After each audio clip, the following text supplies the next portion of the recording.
Hi అండి. Happy Sunday and happy friendship day to all my YouTube family. ఈరోజు Sunday కదా! మా ఇంట్లో మటన్ ములంకాడ కర్రీ. దానికి కావాల్సిన పదార్థాలు ఏంటో చూసేద్దామా? ఉల్లిపాయలు, బాదం పప్పు, జీడిపప్పు, ధనియాలు, టమాటా. దానికి కావాల్సిన మటన్‌కి కావాల్సిన మసాలా పేస్ట్ కూడా తయారు చేద్దాం ఇప్పుడు.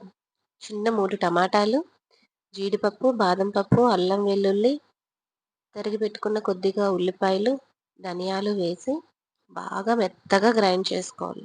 ఎంత మెత్తగా గ్రైండ్ చేసుకుంటే అది మటన్ ముక్కలోకి వెళ్ళి టేస్ట్ అద్దిరిపోద్దసల. ఇదే మెయిన్ ఇంగ్రీడియంట్. తర్వాత కుక్కర్‌లో ఆయిల్ ఎక్కువగానే పడుతుంది కదా మటన్‌కి. ఓ టేబుల్ స్పూన్ ఆయిల్ ఏసుకొని ముందుగా కట్ చేసి పెట్టుకున్న ఉల్లిపాయలు, పచ్చిమిరపకాయలు వేసి బాగా ఫ్రై చేసుకోవాలి. గోల్డెన్ బ్రౌన్ కలర్‌లోకొచ్చేంత వరకు. ఉల్లిపాయలు వేసుకున్నాం కదా! బాగా ఫ్రై చేసుకోండి. గోల్డెన్ కలర్‌లోకొచ్చేంత వరకు ఫ్రై చేసుకోవాలి. దాంట్లోనే కొద్దిగా శనగపప్పు కూడా వేసుకోండి. టేస్ట్ బావుంటుంది శనగపప్పు వేసుకుంటే. లేదు మీకిష్టం లేదనుకుంటే స్కిప్ చేసేయండి. నచ్చిన వాళ్ళకి శనగపప్పు కూడా వేసుకోండి. ఆప్షనల్ అది మీ ఇష్టం మీద డిపెండ్ అయ్యి ఉంటది. ఇంకా ఇంకేంటి సంగతులు? సండే స్పెషల్స్ ఏంటి మీ ఇంట్లోని? ఫ్రెండ్షిప్ డే కదా! ఫ్రెండ్స్ అందరికి కాల్ చేసి మాట్లాడారా? ఇంకా ఇంకేంటి చెప్పండి సంగతులు? ఇంకా మటన్ ముందుగా కలిపెట్టుకున్నాం కదా! పసుపు, ఉప్పు, కారం వేసి దాన్ని కూడా అవి ఫ్రై అయిన తర్వాత మటన్‌ని కూడా వేసి బాగా కలుపుకోండి. బాగా అంటే మటన్ పచ్చి వాసనొస్తుంది. మీకు తెలిసిపోతుంది. ఆ పచ్చి వాసన పోయేంత వరకు బాగా ఫ్రై చేసుకోండి. ఇది లేత మటను. అవేసిన తర్వాత మటన్‌ని బాగా కలుపుకోండి ఒక్కసారి. ఉల్లిపాయ ముక్కలకి, పచ్చిమిరపకాయ ముక్కలకి మొత్తం మటన్ కలిసేటట్టు కలుపుకోండి బాగా. ఫ్రై అవుతుంది కదా ఆయిల్‌లోనే. బాగా ఇదిగోండి. మొత్తం కింద అడుగంటకుండా కలుపుతూ ఉండండి మధ్య మధ్యలో. కొంచెం సిమ్‌లో పెట్టుకోండి. సిమ్‌లో పెట్టి అలాగా ఫ్రై చేస్తుండండి.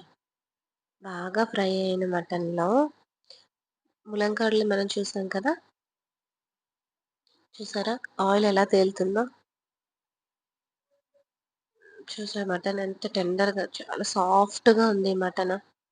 అలా కలుపుతూ ఉండాలి. ఇంకా ముందుగా కట్ చేసి పెట్టుకున్న ములంకాడ ముక్కల్ని కూడా ఇందులో వేసుకోవాలి.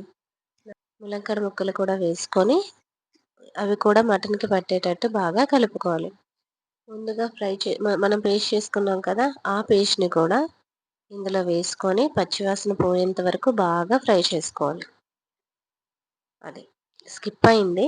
ఉప్పు, ఉప్పు, కారం, మ్యాగీ మసాలా, చికెన్ మసాలా అన్నీ వేసుకొని బాగా కలుపుకున్న తర్వాత మీకు గ్రేవీ ఎంత కావాలో దానికి సరిపడా వాటర్ పోసుకొని నేనొక 6 విజిల్స్ పెట్టాను. లేత మటన్ గాబట్టి మీరు తెచ్చిన మటన్ దీన్ని బట్టి మీరు వాటర్ పోసుకొని అన్ని విజిల్స్ పెట్టుకొని బాగా ఫ్రై చేసుకోండి. చూసారా? చూస్తుంటేనే ఎలా ఉందో టెంప్టింగ్‌గా. యాక్చువల్లీ నేను ఫ్రై చేసినప్పుడే ఉడికిపోయింది. ఇంకొంచెం వాటర్ పోసి విజిల్ పెట్టాను 6 విజిల్స్. అదిగోండి వాటర్ పోసేసాను. కొద్దిగా సాల్ట్, కారం మీ టేస్ట్‌కి సరిపడా ఒకసారి టేస్ట్ చూసుకొని వాటర్ పోసుకొని విజిల్ పెట్టేయండి. అంతే. ఇంకా ఉడికిపోతుంది. వేడి వేడి అన్నంలో మటన్ కర్రీ. సూపర్ అసలు టేస్ట్ చాలా బాగొచ్చింది. అంతే. ఈ వీడియో చూసారు కదా! Like, share, comment. Do subscribe అబ్బా! Happy friendship day to all once again. Bye bye. Please subscribe guys.